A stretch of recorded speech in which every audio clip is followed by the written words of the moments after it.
What is the biggest misconception of you? What's one thing people think about you, but it's not true? Oh Lord, there's so many misconceptions. What's the biggest? It's really hard to say because I feel like there's so many equally ignorant misconceptions. Shoot. Hey, you tell me a couple. You seem to have all the answers. Give me your top two, and I'll tell you how I feel about it. Putting you on the hot seat. Well, just kind of like you said, there's a couple different ones, like you mentioned. Well, like what? Hot seat. You like it? I think I made you blush a little bit. All right. Let's see. I mean, I think I get the whole, I don't know. It's so many. I mean, do people think you're mean? Do they think you're a bitch? I am a bitch, so that's not a misconception. Okay. I mean, people do think I'm a bitch, and I am, and I embrace that. But I'm not a bitch, I'm that bitch, if that makes a difference. I'm very loving and very genuine to those people who I love and I care about. But there's other people that, I agree that don't deserve it. So yeah, I can be very cold or crashed or hard, but it's not unmerited. I'm a Gemini, so I'm a very extreme person, very hot, very cold, very white, very black. I don't have a middle area, so I either love you or it's to hell with you.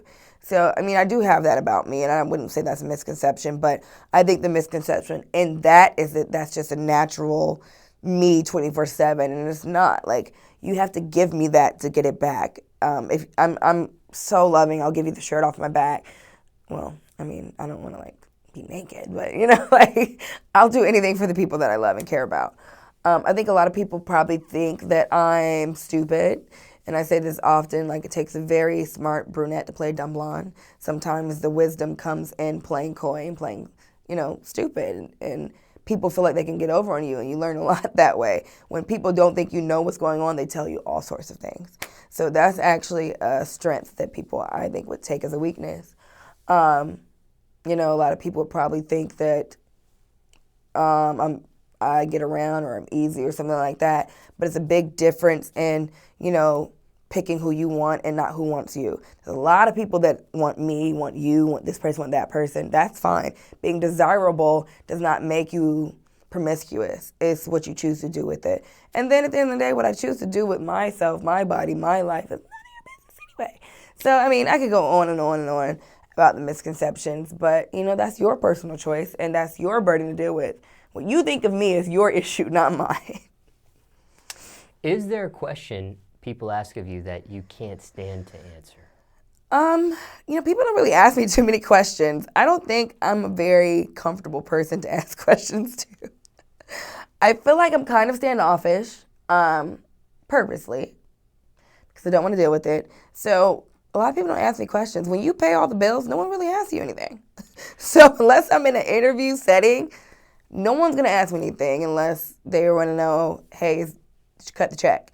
But then they're going to call Craig because that's my business manager and he handles that. So I don't get asked questions. I'm sure on social media people make a lot of comments and may question this or question that. I mean, here and there, but, I have millions of followers. And most of the people that are making negative comments are the ones that are looking and not following. So if you really count those as multi-millions, I have my notifications off because my battery would die. So I can only see the people that I follow. And those people aren't the ones trolling. So unless my phone is in my hand at the time or I'm physically doing something, I'm not going to see it. So I might see 1% of the negative comments. And that 1%, sometimes I feel like sparring. And I feel like, let me get in there real quick. But most of the time, the clapbacks are for the fans because they love it. And they I'll go out places and people are like, I love your clapbacks! So I can't let you down. If I have too many quiet days, it's like, let me find somebody to annihilate real quickly. Yeah, let me get her. Now, do you care what people think of you? I couldn't care any less. I really couldn't.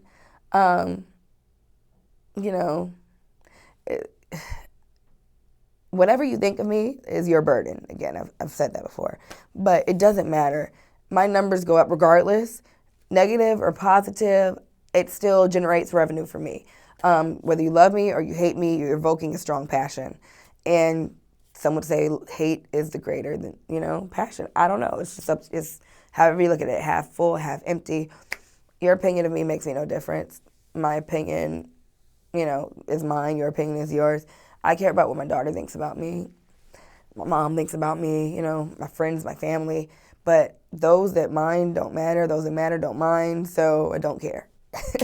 You're welcome to whatever it is that you would like to feel about me. Just 9 times out of 10 when it's something negative, usually that's what the person feels about themselves. So they try to evoke it on you, and it somehow gives them a sense of power. Like if they're insecure about something, they look at her look at she's this, she's that, and that somehow boosts their ego. And I honestly feel sorry for those type of people. In order to build yourself up, you have to put someone else down, but it's someone that's probably never even going to see it and never be affected by it, but it gives you some sort of high, like a drug almost. That's sad. I would hate to live that type of life. I'm living my best life. Now, lots of people care about other people's opinions of them. Were you ever once at a time in your life where you did care, and then you kind of transpired in this person now which doesn't care?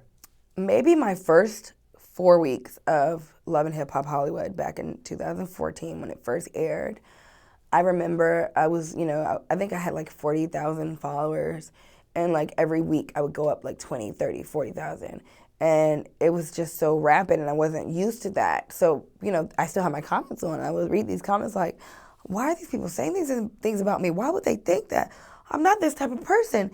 And each week it would just be more and more, and I would be like, oh my God.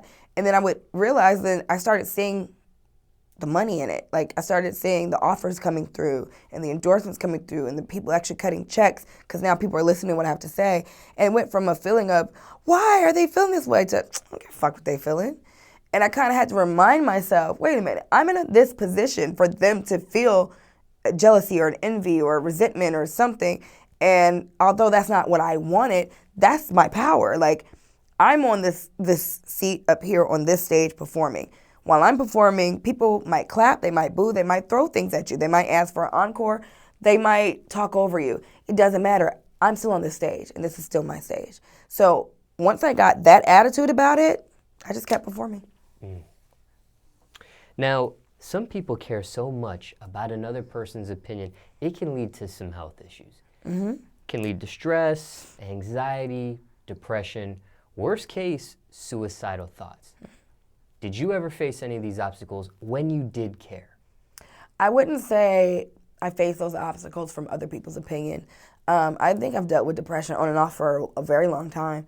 I might be depressed right now. I don't know.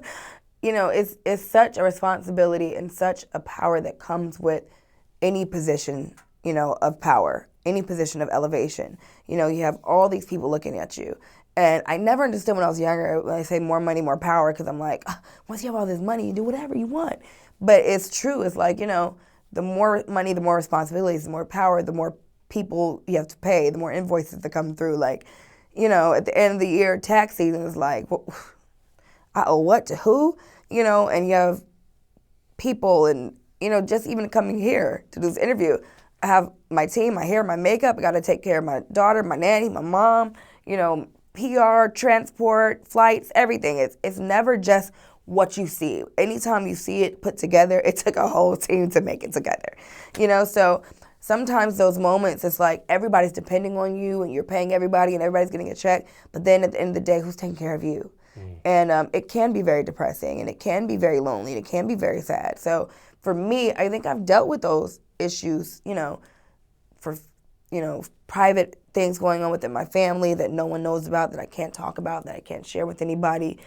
Plus, I run all these businesses, and I'm this person, and no matter what's going on in my life, I still have to be this person, this loud, creative, funny, bubbly person. Sometimes I don't feel that way. We see it when you see people comedians and famous actors and, committing suicide and overdosing. And, now the crazy thing is the suicide rate amongst the youth, I think, is insane because of social media and all the bullying and all the things like that. And maybe these kids, they're not as strong as I am. They haven't been through enough or as much as I am. But now we're seeing in these adults. Like lately, we've seen famous people, 50s and 60s, like committing suicide. And it's just like mental health is so important. And especially in the Black community, we act like it doesn't exist. I feel like other cultures kind of embrace it, but it's still very hard to pinpoint, if you don't have the support around you and the right team around you. So that's something that I'm very passionate about. I have people in my family that have had mental health issues that have been a tremendous struggle, for me and my family to deal with. So I think that is something that's extremely important. And yes, I clap back at people all the time, but one thing, like, this platform comes with a lot. I've never attacked somebody viciously or whatever. I have people that come at me every day with needles, daggers, guns, machetes, bazookas, you name it.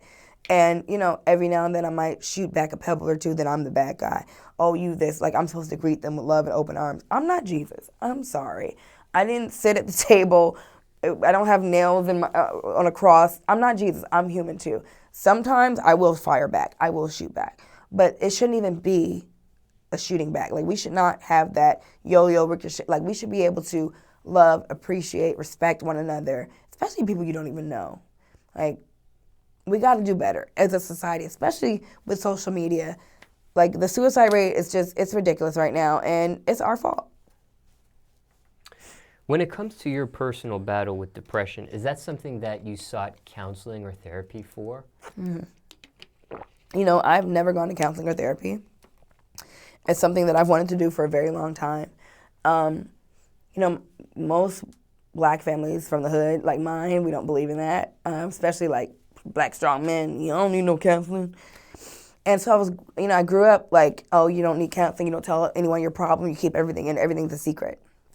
The more I grow, the more I expand, the more I see, the more I realize I need counseling. And I definitely do want to do it. I'm kind of scared to do it because I feel like I'm not ready to unleash all these years and years of like built up emotions and distress. Like, I'm not an emotional person. I'm a logical person. I don't lead with my heart. I lead with my mind. So, there's a lot of things that a lot of times I'll write something down, put it away, and won't read it again. And I have like excerpts from years of like pieces that I've written just when I'm going through things. And when I want to cry, instead of crying, that's what I do. So I've actually put those together in a compilation book. And I've been holding on to it for a while. I keep saying I'm going to put it out, but it's like I don't know if I'm ready to open that Pandora's box.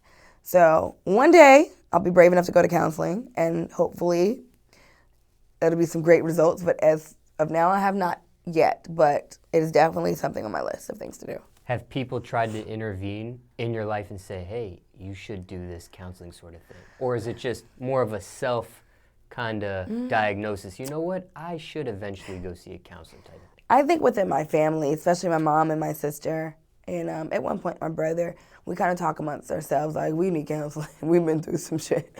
And but it's more of a personal thing, even at that. Like, most of my friends don't even know the things that I need counseling about, because I'm very good at keeping my feelings to myself, which is probably not good at the end of the day. So yeah, maybe like my immediate family, we talk about it. My sister has been, she started going to counseling and she recommends it. And I think that I'm going to follow her lead one of these days very soon. I see. So things have been going good for her because of the counseling. I think so. My sister has been, I think I see a lot of improvements in my sister because of counseling, and I think she's in a better place because of it. And I definitely recommend it, and I commend her for doing that and taking that step. Now, in regards to other people's opinions, I know you don't care about the majority public. You really care about more or less family, friends, people close to you, of their opinions of you. But what about your music? Do you care what other people think about your music? Absolutely. I care about what fans think. I care about what the general public thinks. I don't care about what the haters think, because it doesn't matter what you do. They're going to hate it anyway. They could love it. It could be their favorite song. They're going to say something negative about it just because they can't stand to see you win. But when it comes to my music, I don't make music for myself. Otherwise, I wouldn't put it out.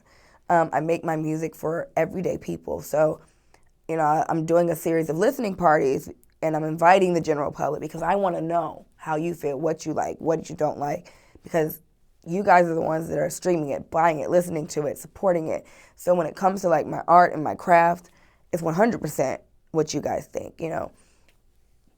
I would probably say 20% me, 80% you. Now, what are your keys to success? Be free.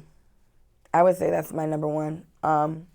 Freedom has allowed me to not care what people think and not hold back. I don't fear. I'm not afraid. I'm not afraid of what anyone thinks. I'm not afraid of falling. I'm not afraid of failing. I'm not afraid of winning. I'm not afraid. Like, I don't care if I say something that you're not going to like. I don't care if you feel a certain way about how I feel is how I feel. You know, so a lot of times it's like, oh, I want to try that, but what are they going to think? Oh, I wish I could do it. I'm going to do it. I'm going to try it. And all that does is allows me more opportunity, and it makes the world even bigger for me. So be free. Be free of bondage, shackles, opinions. Just live your life how you want to live it, whatever you believe in. As long as you and God are on that same page, who gonna stop me, boo? So I would definitely say be free and fearless in that. And this is gonna be like almost an oxymoron compared to the two, but you also have to be practical, okay? Like, let's keep it real. Like, I tell people, you know, a lot of times they ask me, how did you get from being homeless, living in your car when you were 18 years old, when your parents kicked you out, till now you have properties and houses and cars and all these businesses? Start with small, realistic goals that are obtainable. Like, don't say, okay, your bank account is negative $300 and start planning on your mansion in the hills. Start where you know you can, okay, listen, I can work this amount of time, I can work this job, I can do this, I can save $25 this week, I can save $100 this week, I can pay off my credit card in 3 weeks. You know, like, set small goals for yourself, like 30 days, 60 days, 90-day goals, where let's say maybe you want to save up for an apartment or a car, or maybe you want to drive Uber, or you're going to rent a car through the Uber system. Like, whatever it is, make sure it's within your reach, like short-term, immediate. Start balancing your checkbook. I know we don't say checkbook anymore, but, you know, start keeping account of what you spend. Make a budget. Know what your bills are. Know what your income is. Know what the overage is. And be accountable for what you spend. You know, there's small things that you can do starting off on a budget that in the long run will really take you from here to there. And, you know, when I didn't have a lot of money, I wrote down every penny that I spent, and I, you know, made sure I knew exactly what was going on. I don't do that anymore. Like, I wish I had the patience, but, you know, it really got me through, and it got me to where, okay, I'm saving up for my car, I'm saving up for my apartment, I'm saving up for this, I'm saving up for that. Now it's like, I'm saving up for my houses, you know, and things like that. And, you know, I have the college plan for my daughter. I have retirement plan for myself. I have my investments, my stocks, my this, my that. But it all started with literally balancing a couple $100, figuring out how much I could save. Could I save 20? Could I save 30? So definitely set short-term obtainable goals, and then set your long-term goals.